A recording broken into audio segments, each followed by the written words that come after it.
వినీల ఆకాశంలో వింత కాంతి. రచన అంత్యం సూర్యం గారు. మూడవ భాగం. వెంకట్రామన్లో వచ్చిన మార్పుకి ఇంట్లో వాళ్ళు, స్నేహితులు కూడా ఆశ్చర్యపోయారు. అటువంటి మార్పు అమాంతంగా ఎందుకొచ్చి పడిందో ఎవరికి అంతు చిక్కలేదు. తనకొచ్చిన నృత్యానుభవం సంగతి ఎవరికీ తెలీదు. తను ఎప్పుడైనా ఎవరికైనా చెబితేగా. ఏమడిగినా ఉలకడు పలకడు. నీళ్లు తెమ్మంటే తెస్తాడు, కూరలు తరగమంటే తరుగుతాడు, పప్పు రుబ్బమంటే రుబ్బుతాడు, ఏది చెబితే అది చేస్తాడు. అన్నీ యాంత్రికంగానే. పుస్తకం తెరుస్తాడు. ఏమి చదువుతున్నాడో తనకే తెలీదు. చదువుతూ చదువుతూ సమాధిలోకి వెళ్ళిపోతాడు. అది ధ్యానమో, శూన్యమైన నిరావమో స్థితో మరేదో. అంతటితో సరిపోలేదు. ఒళ్ళంతా వంటలతో బాధపడ్డం మొదలుపెట్టాడు. ఏది ఎవరితోనూ చెప్పడు, ఓర్చుకుంటాడు. ఆటలంటే చెవి కోసుకునేవాడు. ఆటల జోలికి పోవడం మానేశాడు. ఇది వరకు మాట పడేవాడు కాదు. ఎంత స్నేహితుడైనా సరే, ఏదైనా అన్నాడో వాడిని పచ్చడి చేసి మరీ వదిలిపెట్టేవాడు. ఎప్పుడో ఎవరేమన్నా ఉదాసీనుడే. అభిమానం, దర్పం మచ్చకు కూడా కనపడడం లేదు. పెద్ద పెద్ద ఇంగ్లీష్ చదువులు చదివి ఊళ్ళేరుతాడు మా వెంకట్రామన్ అనుకున్న స్వజనం బాధపడ్డారు. తమ ఆశలు అడియాసలు చేశాడు కదా. ఎవరేమన్నా పడతాడు కానీ చదవడు. అడిగిన దానికి సమాధానం చెప్పడు. ఆలయానికి వెళ్ళడం మానడు. తెలివైన వాడే, చదువు మీద శ్రద్ధ లేదు. ముందు ముందు శ్రద్ధ కలగకపోతుందా? బాగా చదివి పెద్ద పెద్ద ఉద్యోగాలు చేయకపోతాడా అనుకున్నారు. కానీ చదువు మీద అశ్రద్ధకి తోడు ఈ నిర్లిప్తత. ఎందుకు కోరగాని వైరాగ్యం, గూడు గుడ్డ పెట్టని వేదాంతం అలవడతాయనుకోలేదు వాళ్ళు. పలు విధాలు చెప్పి చూశారు. రకరకాలుగా దెప్పి పొడిచారు. ఏమి చేసినా లాభం లేకపోయింది. స్కూల్లో మాస్టార్లు ఎంతో ప్రయత్నించారు. కొట్టారు, తిట్టారు, గోడకుర్చీ వేయించారు. తోటి విద్యార్థులు నవ్వారు, హేళన చేశారు. ఎవరేమి చేసినా ఫలితం మాత్రం శూన్యం. 29వ తారీఖు ఆగస్టు నెల 1896 శనివారం ఉదయం 10 గంటల సమయంలో వ్యాకరణమో మరేదో స్కూల్లో అప్పచెప్పకపోవడం మూలాన 3 సార్లు ఆ పాఠాన్ని చూచి వ్రాత రాసుకు రమ్మన్నారు మాస్టారు. మేడ మీద గదిలో కూర్చుని రాసుకుంటున్నాడు. అన్న నాగస్వామి కూడా ఆ గదిలోనే ఉన్నాడు, ఏదో చదువుకుంటూ. ఎలాగో 2 సార్లు రాశాడు. 3వసారి రాయబోతున్నాడు. అప్రయత్నంగా కనులు మూతపడ్డాయి. ధ్యానంలో మునిగిపోయాడు. అన్న చూశాడు. తమ్ముడి వాలకం. స్వామి యోగీశ్వర, తమ తపస్సును కనువగు ప్రదేశములు అడవులు కాని గృహములు కావు అన్నాడు హేళనగా. అన్న వెక్కిరింపు తమ్ముడికి నగ్న సత్యంగా స్ఫూర్తించింది. అంతేకాదు, అది తన తండ్రి అరుణాచలాన్ని పిలిపేనని నిర్ధారణ చేసుకున్నాడు. ఇక క్షణం మాత్రం ఆలస్యం చేయలేదు. లేచి నుంచున్నాడు. ఎక్కడికి ప్రయాణం అని అడిగాడు అన్న. స్కూల్లో స్పెషల్ క్లాస్ ఉంది, వెళ్తున్నానన్నాడు తమ్ముడు. అయితే సరే, వెళ్తూ వెళ్తూ కాలేజీలో నా ఫీజు కట్టేయి. పెట్టెలో 5 రూపాయలున్నాయి, తీసుకో. పిన్నమ్మనడుగు, పెట్టి తాళం ఇస్తుంది అన్నాడు నాగస్వామి. సరేనని మేడ దిగాడు వెంకట్రామన్. దిగుతూ దిగుతూ, తండ్రి మీకు నా మీద ఎంత దయా, మీ దగ్గరకు రావడానికి ప్రయాణపు ఖర్చులు కూడా సమకూర్చావా అనుకున్నాడు. దిగి పిన్నమ్మతో అన్నాడు. తన స్కూల్కు వెళ్ళాలని, కాలేజీలో జీతం కట్టాలని భోంచేసి వెళ్ళమంది పిన్నమ్మ. కాదనలేకపోయాడు. భోజనమైన తరువాత పెట్టెతాళం తీసి 3 రూపాయలు మాత్రమే తీసుకుని ఒక ఉత్తరం రాసి ఆ పెట్టెలో పెట్టి బయటకు నడిచాడు. ఆ ఉత్తరంలో ఉన్నది: నా తండ్రి పిలుపు నందుకుని నా తండ్రి దగ్గరికి వెళుతున్నాను. ఇది మంచి పనికే బయలుదేరింది కాబట్టి దీన్ని వెతకడానికి మీరెవరూ శ్రమ పడొద్దు. డబ్బు ఖర్చు పెట్టవద్దు. మీ ఫీజు కట్టబడలేదు. ఇందులో ఇంకా 2 రూపాయలున్నాయి. ఇట్లు. చిత్రమైన ఉత్తరమే, కానీ ఎంత అర్థముంది అందులో. నా తండ్రి అరుణాచలి పిలుపునందుకుని అని రాస్తే అరుణాచలం వచ్చి తనను పట్టుకుంటారని, అలా రాయకుండా నా తండ్రి పిలుపునందుకుని అని మాత్రమే రాశాడు. ఇక నా తండ్రి దగ్గరికి వెళుతున్నాననడం జీవాత్మకమైన నేను పరమాత్మ అయిన నా తండ్రి దగ్గరికి వెళుతున్నాననడమే. నేను మంచి పనికే బయలుదేరుతున్నాను కాబట్టి దీన్ని వెతకడానికి శ్రమ పడవద్దు అని ఎలా రాయగలిగాడు? శరీరము తనది కాని శరీరము తాను కాదు. మృత్యానుభవం పొందినవాడే ఈ సత్యాన్ని గ్రహించాడు. అందుచేత దీనిని వెతకడానికి అని రాశాడు. చిట్ట చివరకు ఇట్లు అని రాసి ఊరుకున్నాడే కాని సంతకం చెయ్యలేదు. వెంకట్రామన్ అని పేరు తన శరీరానికే చెల్లుతుంది కాని నామరూపరహితుడు. సర్వసాక్షి అయిన తనకెలా చెందుతుంది? ఈ యథార్థాన్ని తను వేరుగా ఉండి తన మృత కళేబారాన్ని సాక్షి మాత్రుడుగా చూసిన వాడే గ్రహించాడు. వెంకట్రామన్ తిన్నగా రైల్వే స్టేషన్ నడిచాడు. ఆ వేళ 12 గంటలకు రావలసిన బండి 1 గంటకు వచ్చింది. సకాలానికే వచ్చుంటే అందేది కాదు. తన తండ్రి తనకు అన్ని విధాలా సహాయపడుతున్నాడు. ఇంకేమి కావాలి? అరుణాచలాన్ని తిరువన్నామలై అంటారని తెలిసిందికా వెంకట్రామనికి. కానీ తిరువన్నామలైకి రైల్వే స్టేషన్ ఉన్నది తెలీదు. తిండివనంలో దిగి అక్కడికి వెళ్ళాలని అతని ఊహ. ఎవరినీ అడగలేదు. అడిగితే తన ఆచూకీ ఇంట్లో వాళ్ళకి తెలిసిపోతుందని భయం. అందుచేత 2 రూపాయలు 13 అణాలు ఇచ్చి తిండి నాణానికి టికెట్ కొనుక్కున్నాడు. తిరువన్నామలై 3 రూపాయలే. విల్లుపురం కాట్పాడి రైలు మార్గం మీద దగ్గర దారిని ప్రయాణం చేస్తే అయితే వెంకట్రామన్కు టైం టేబుల్ చూడాలని గాని అడిగి తెలుసుకోవాలని కానీ ఎక్కడా చిత్తమరుణాచలమత్తమై ఉంది కదా. రైలు వచ్చింది. ఎక్కి కూర్చున్నాడు. రైలు కదిలింది. వేగం పుంజుకుంటోంది. మీనాక్షి సుందరేశ్వర్ల ఆలయం, వైగా నది, కొబ్బరి తోటలు, తను ఆడుకున్న స్థలాలు ఎన్నో వెనుకబడిపోతున్నాయి. మధురా నగరం కూడా దూరమైపోయింది. కానీ వెంకట్రామన్కి ఇదేమీ తెలీదు. రైలు ఎక్కి కూర్చున్నాడో లేదో కళ్ళు మూసుకుని ధ్యానంలో పడిపోయాడు. ఆ స్థితిలో ఏ నిరుపమానందాన్ని అనుభవిస్తున్నాడో. సాయంత్రం అయింది.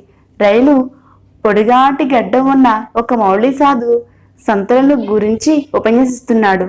ప్రయాణికులంతా శ్రద్ధాభక్తులతో వింటున్నారు.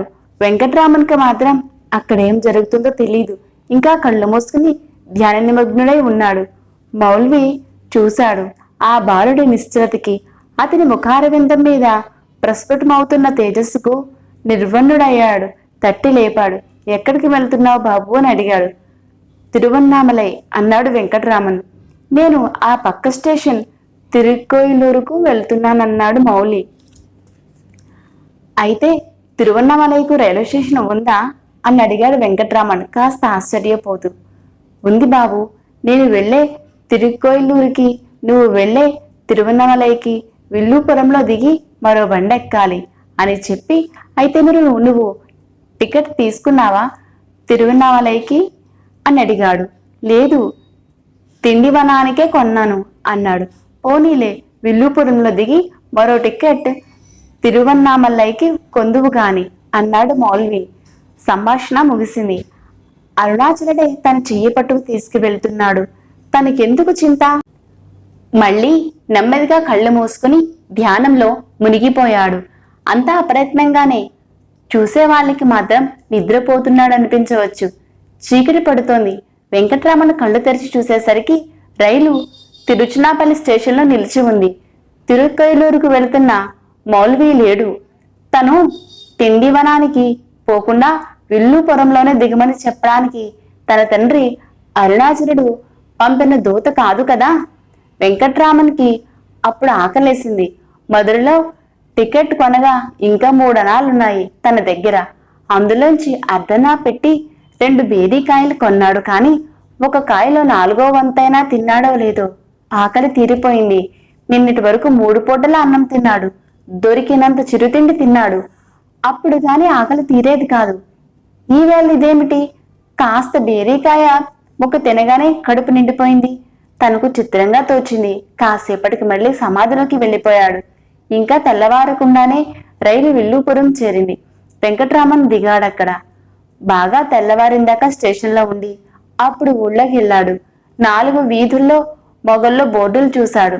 ఏ బోర్డు మీద తిరువన్నామలైకి పోవు మార్గం అని లేదు, మాంబలం పట్టుకుపోవు మార్గం అని ఉన్నదొక వీధి మొగట. ఆ మార్గాన్ని పోయి మాంబలం పట్టు దారి కొంత దూరం వెళ్ళగా తిరువన్నామలై వస్తుందని తెలియదు పాపం. ఎవరిని అడిగడు ఎందుచేతనో.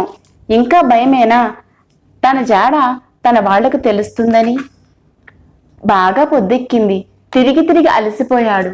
ఆకలి వేసింది. ఒక పూటకూటి వెళ్ళి భోజనం పెట్టమన్నాడు. వంట కాలేదు. మధ్యాహ్నం వరకు ఆగాలన్నారు. సరేనని అక్కడ అరుగు మీద కూర్చున్నాడు. నెమ్మదిగా సమాధిలోకి జారుకున్నాడు. ఎంతకీ కళ్ళు తెరవడు. పూటకూడింటి అయ్యర్ ఇదంతా కనిపెడుతూనే ఉన్నాడు.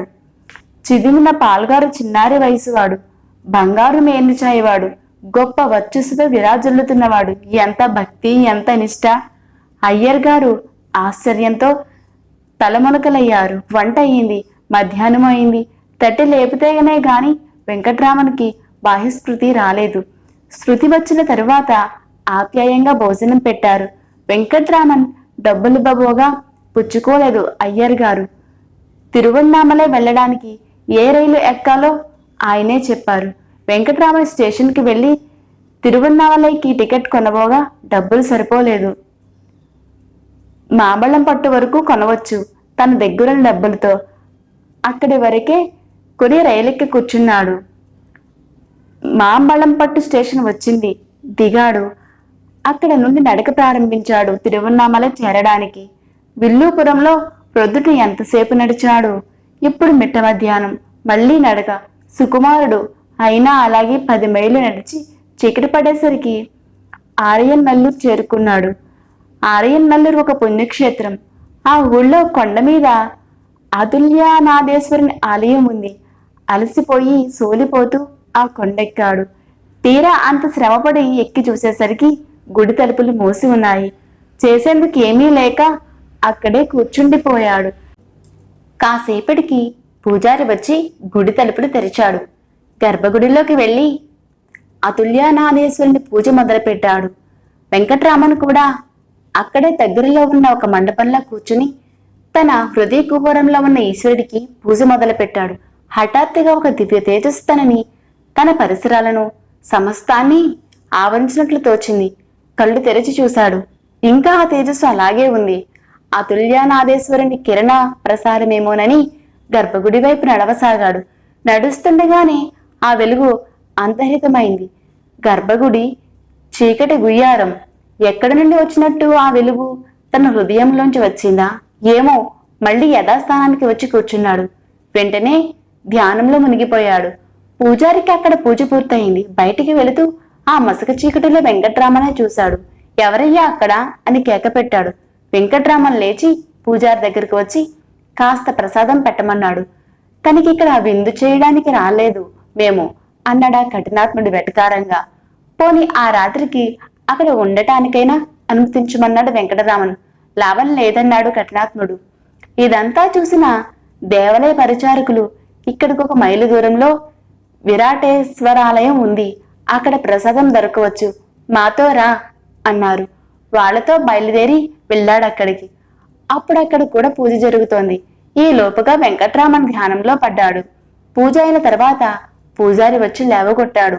కాని ప్రసాదం పెట్టిన పాపాన మాత్రం పోలేదు.